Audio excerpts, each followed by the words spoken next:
বিল্লাহি মিনাশ শাইতানির রাজিম বিসমিল্লাহির রহমানির রহিম।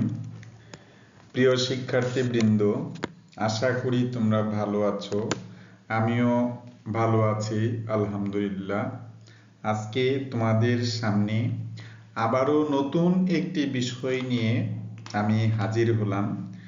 বিবিএ অনার্স থার্ড ইয়ার যারা পড়াশোনা করতেছো তাদের জন্য আজকে এই আয়োজন।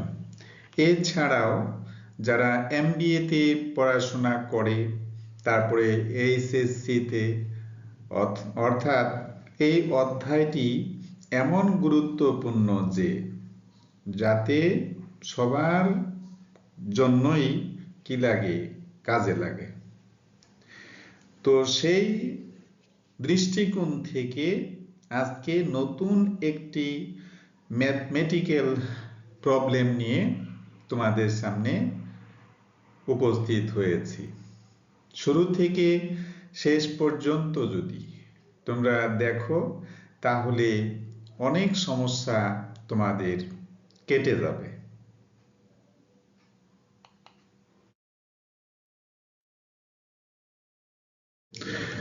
তো প্রিয় শিক্ষার্থীবৃন্দ, আজকে অ্যাকাউন্টিং এর মধ্যে নতুন একটি বিষয় তোমাদের জন্য সংযোজন করেছি।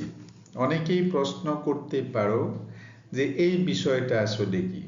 বিষয়টা হচ্ছে, যেহেতু এটা একটা এডুকেশনাল পেজ, সেই ক্ষেত্রে যারা অনার্স পাস করার পরে বা বিবিএ কমপ্লিট করার পরে চাকরি প্রত্যাশী তাদের জন্য তোমার ধরো সাধারণ জ্ঞানের প্রয়োজন হয়। ওই জন্য আমি ইচ্ছা পোষণ করলাম যে প্রত্যেক দিন ম্যাথমেটিক্যাল টার্মসের সাথে যদি দু একটি করে নতুন কগনিটিভ নলেজ অ্যাড করা যায়, সেটাও তোমাদের জন্য অনেক উপকারে আসবে বলে আমার বিশ্বাস।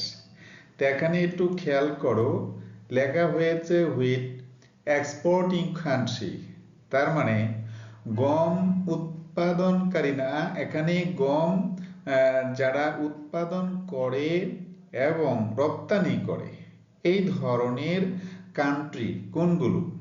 অ্যাকচুয়ালি যারা শুধুমাত্র সাবজেক্টিভ পড়াশোনা করে তারা যদি পাশাপাশি সাধারণ জ্ঞানগুলো চর্চা করে, তাহলে তার জীবনে চাকরির জন্য অথবা নিজের জ্ঞানকে আরো বাড়ানোর জন্য বিষয়গুলো অনেক কাজে দিবে। সেই দৃষ্টিকোণ থেকে আমি ম্যাথমেটিক্যাল টার্মসের সাথে একটি কগনিটিভ নলেজ যোগ করেছি।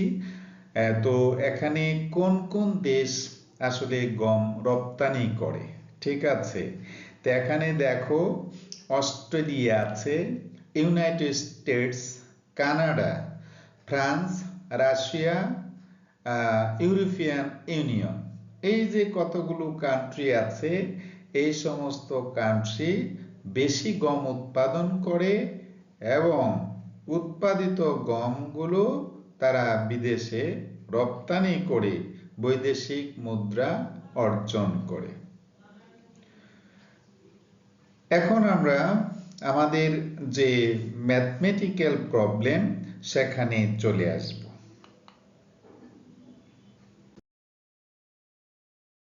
গত ক্লাসে আমি বলেছিলাম যে কস্ট ভলিউম প্রফিট অ্যানালাইসিস থেকে যদি আমরা ম্যাথমেটিক্যাল প্রবলেম সমস্যার সমাধান করতে চাই, সেই ক্ষেত্রে তোমার এই তিন ধরনের কস্টিং ফেস করতে হয়।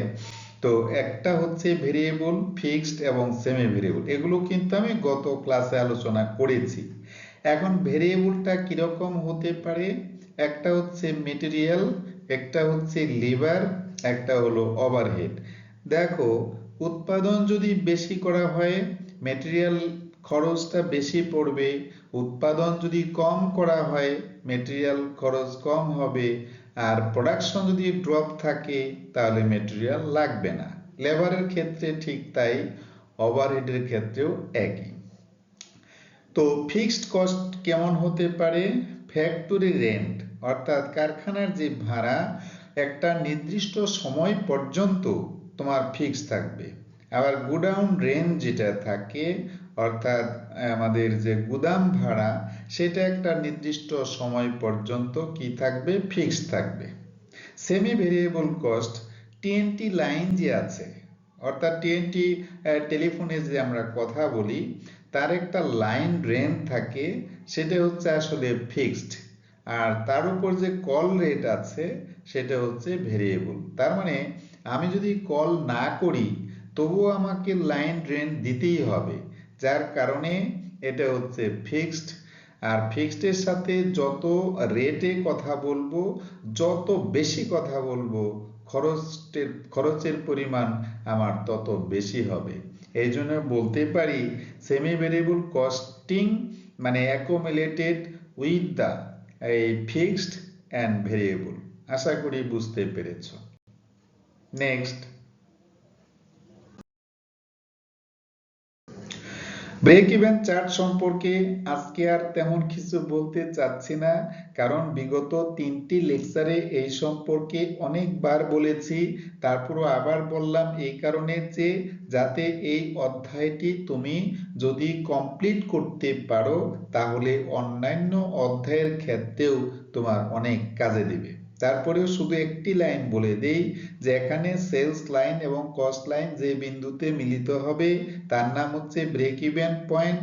আর ব্রেক ইভেন্টের পরে পণ্য বিক্রি করলে লসের কোনো সম্ভাবনা নেই, সবসময় লাভ হবে। এজন্য এই এরিয়াটাকে বলা হবে প্রফিট এরিয়া। আর যদি আমরা ব্রেক ইভেন্টের আগে পণ্য বিক্রি করি তাহলে লস হবে, এই জন্য এটার নাম হচ্ছে লস এরিয়া। ঠিক আছে? আর মার্জিন অফ সেফটি মানে নিরাপত্তা প্রান্ত, যে প্রান্তে পণ্য বিক্রি করলে লস হওয়ার সম্ভাবনা নাই। ঠিক আছে? আর এখানে একটু খেয়াল করো যে এই যে আমার একটা কোণ হয়েছে, এই কোণটার নাম হচ্ছে angle of incidence, that means আপতন কোণ। তো এই ব্যাপারে আমি গত ক্লাসে অনেক কথাই বলেছি, সুতরাং এই ব্যাপারে আজকে আর কোনো কথা বলতে চাচ্ছি না। নেক্সট,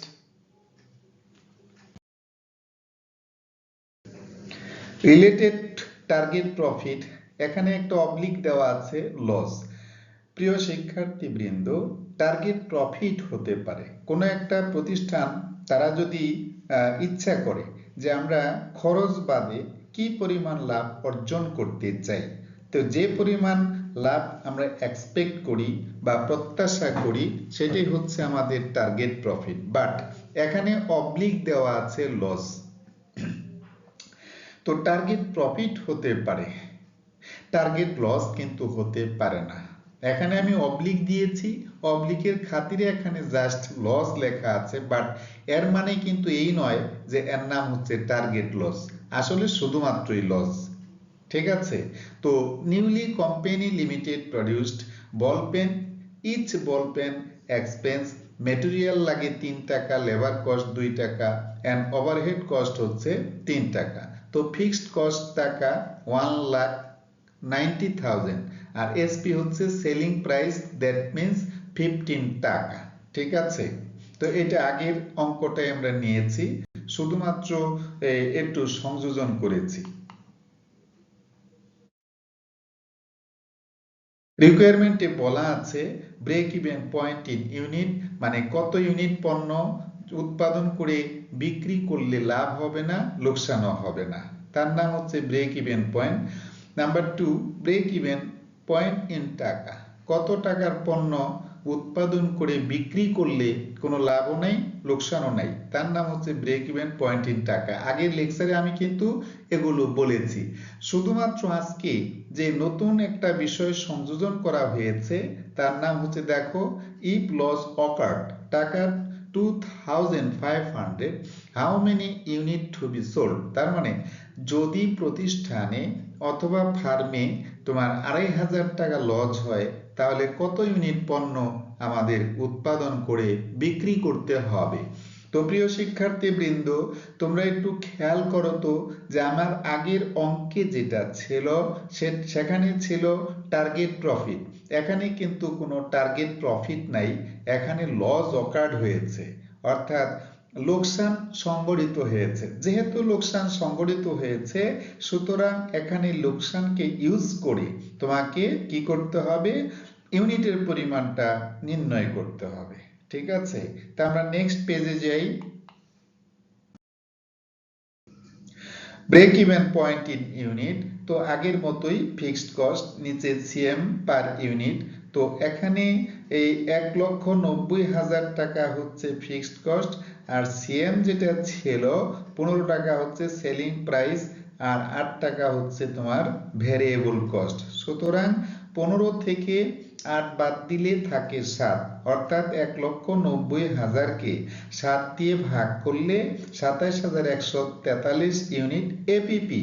এপিপি মানে হচ্ছে আসলে অ্যাপ্রক্সিমেট, মানে কাছাকাছি। এখানে 27,142 সামথিং আসে, তা আমি এই এখানে সামথিংকে না নিয়ে আমরা পূর্ণাঙ্গ একটা ইউনিট ধরেছি, কারণ ইউনিট কিন্তু কখনো ফ্র্যাকশন হতে পারে না, ইউনিট সবসময় কি হবে, পূর্ণাঙ্গ হবে। ঠিক আছে, নেক্সট।